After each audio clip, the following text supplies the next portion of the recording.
नवरात्रि आने से पहले घर से तुरंत हटा दें ये 7 चीजें, वरना माता दुर्गा होंगी नाराज। दोस्तों, नवरात्रि का पर्व बहुत ही शुभ और मंगलकारी माना जाता है। नवरात्रि के 9 दिन गंगा जल की तरह पवित्र और शुद्ध माने गए हैं। ये शुभ समय भक्तों के जीवन में खुशियों की सौगात लेकर के आता है और माता रानी अवश्य ही अपने सभी भक्तों को पीड़ा से मुक्त कर देती है। शारदीय नवरात्रि का आरंभ आश्विन माह के शुक्ल पक्ष की प्रतिपदा तिथि से होता है। इससे एक दिन पहले ही, यानी कि अमावस्या के दिन, सभी पितृगण विदा हो जाते हैं। उसके पश्चात मां दुर्गा का आगमन होता है। कलश स्थापना के साथ पूरे 9 दिनों तक मां दुर्गा के विभिन्न स्वरूपों की पूजा की जाती है। इस वर्ष शारदीय नवरात्रे 15 अक्टूबर रविवार से शुरू होने जा रहे हैं। नवरात्रि की अष्टमी 22 अक्टूबर को और नवमी 23 अक्टूबर को मनाई जाएगी। इस 9 दिन के उत्सव का समापन 24 अक्टूबर यानी दशहरे के दिन होगा। हिंदू पंचांग के अनुसार आश्विन माह की प्रतिपदा तिथि 14 अक्टूबर को रात 11:24 पर शुरू होगी और प्रतिपदा तिथि का समापन 15 अक्टूबर को रात 12:32 पर होगा। उदया तिथि के अनुसार शारदीय नवरात्रि इस बार 15 अक्टूबर को ही मनाई जाएगी। कलश स्थापना का शुभ मुहूर्त 15 अक्टूबर को सुबह 11:48 से दोपहर 12:36 तक रहेगा। ऐसे में कलश स्थापना के लिए शुभ मुहूर्त इस वर्ष 48 मिनट का रहेगा। दोस्तों, शारदीय नवरात्रि का हिंदू धर्म में बहुत अधिक महत्व होता है। भक्तगण नवरात्रि से पहले ही मां दुर्गा के स्वागत के लिए काम में लग जाते हैं। हिंदू धर्म में नवरात्रि को शक्ति का पर्व माना जाता है। इस पर्व में साक्षात शक्ति स्वरूप मां दुर्गा की पूजा की जाती है। मां दुर्गा की पूजा आराधना से समस्त दुख एवं संकटों का नाश होता है एवं जीवन में सुख समृद्धि का आगमन होता है। नवरात्रि में मां दुर्गा के भक्त 9 दिन तक जागरण करके मां दुर्गा की आराधना करते हैं। शास्त्रों के अनुसार नवरात्रि का पर्व सिद्धि प्रदान करने वाला होता है और शास्त्रों में कहा गया है कि जब भी मां दुर्गा हाथी पर सवार होकर के आती है तो बारिश होने की संभावना बहुत अधिक बढ़ जाती है। इससे चारों तरफ हरियाली छा जाती है, प्रकृति का सौंदर्य भी बढ़ जाता है।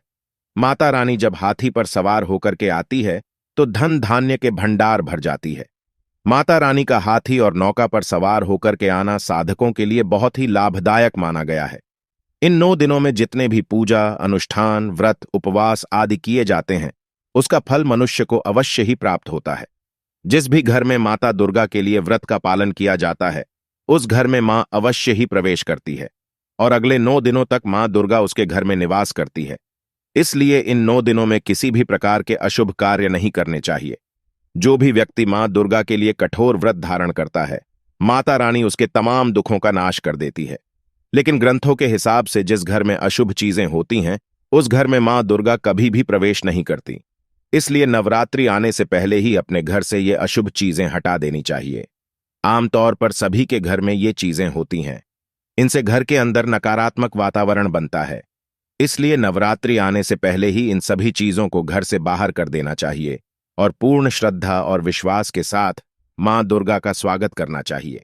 ऐसा करने से मां दुर्गा की कृपा आपको अवश्य ही प्राप्त होती है। आइए जान लेते हैं कि शास्त्रों के अनुसार नवरात्रि आने से पूर्व कौन कौन सी चीजें हमें अपने घर से हटानी चाहिए। सबसे पहली चीज है पुरानी झाड़ू। दोस्तों, झाड़ू में माता लक्ष्मी का वास माना जाता है। अगर आपके घर में पुरानी टूटी फूटी झाड़ू है और आप उसी से घर की साफ सफाई करते हैं, तो यह गलती भूल से भी ना करें। पुरानी टूटी हुई झाड़ू को तुरंत घर से बाहर कर दें, क्योंकि यह घर के वातावरण को नकारात्मक करती है। नवरात्रि आने से पूर्व ही आप नई झाड़ू खरीद कर ले आए और उससे घर को साफ करें। दूसरी चीज है खंडित मूर्तियां। शास्त्रों के अनुसार मनुष्य को किसी भी खंडित मूर्ति की पूजा नहीं करनी चाहिए। इससे पूजा का विपरीत प्रभाव प्राप्त होता है। नवरात्रि में घर के अंदर किसी भी स्थान पर खंडित मूर्तियों को नहीं रखना चाहिए। इससे माता रानी का अपमान होता है। अगर आपके घर में पुरानी खंडित मूर्तियां रखी हुई हैं, तो इन्हें तुरंत घर से हटा दें। खंडित मूर्तियों को कचरे में भी नहीं फेंकना चाहिए। इन मूर्तियों को या तो आप पीपल वृक्ष के नीचे रख दें या किसी नदी में प्रवाहित कर दें। तीसरी चीज है कबाड़। दोस्तों, अगर आपके घर में टूटा फूटा पुराना सामान पड़ा हुआ है या फिर आपने अपने घर में कबाड़ जमा करके रखा है, तो इस नवरात्रि आने से पूर्व ही इसे अपने घर से हटा दे। ये चीज घर के अंदर नकारात्मकता फैलाती है और ऐसे घर में मां दुर्गा कभी भी प्रवेश नहीं करती। चौथी चीज है टूटा हुआ कांच का सामान। दोस्तों, कांच यानी कि सीसा, इसका सीधा संबंध राहु ग्रह से होता है। यदि घर के अंदर टूटा हुआ कांच का सामान अथवा टूटा हुआ आईना रखा है तो ये आपके लिए अत्यंत अशुभ होता है। इससे घर के अंदर राहु का नकारात्मक प्रभाव बना रहता है और घर में सदैव ही शोक का माहौल बना रहता है। ऐसे घर में माता रानी भी प्रवेश नहीं करती है। इसीलिए नवरात्रि से पहले ही टूटा हुआ सीसा और आईना घर से बाहर कर दें। पांचवी चीज है कांटेदार पौधे।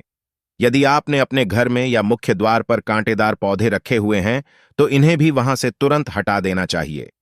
इनसे भी घर का वातावरण नकारात्मक बन जाता है। छठी चीज है घर के अंदर मांस मदिरा को न रखें। अगर आपके घर में शराब और मांस रखा हुआ है तो नवरात्रि आने से पहले ही इसको घर से बाहर कर दें, नहीं तो माता रानी आपके घर में कभी भी प्रवेश नहीं करेगी। नवरात्रों में माता रानी के लिए घर का वातावरण एकदम सकारात्मक और पवित्र होना चाहिए।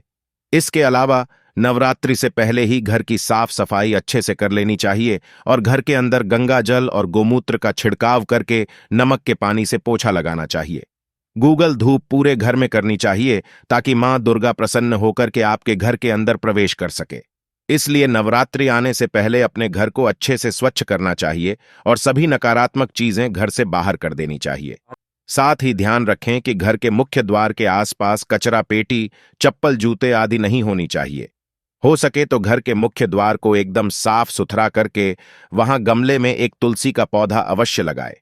ऐसा करने से मां दुर्गा अत्यंत प्रसन्न होती है और सदा आपके ऊपर अपना आशीर्वाद बनाए रखती हैं। तो दोस्तों, मैं आशा करता हूं कि आज की जानकारी भी आपको पसंद आई होगी। अगर पसंद आई है तो कमेंट बॉक्स में जय मां दुर्गा अवश्य लिखें। धन्यवाद।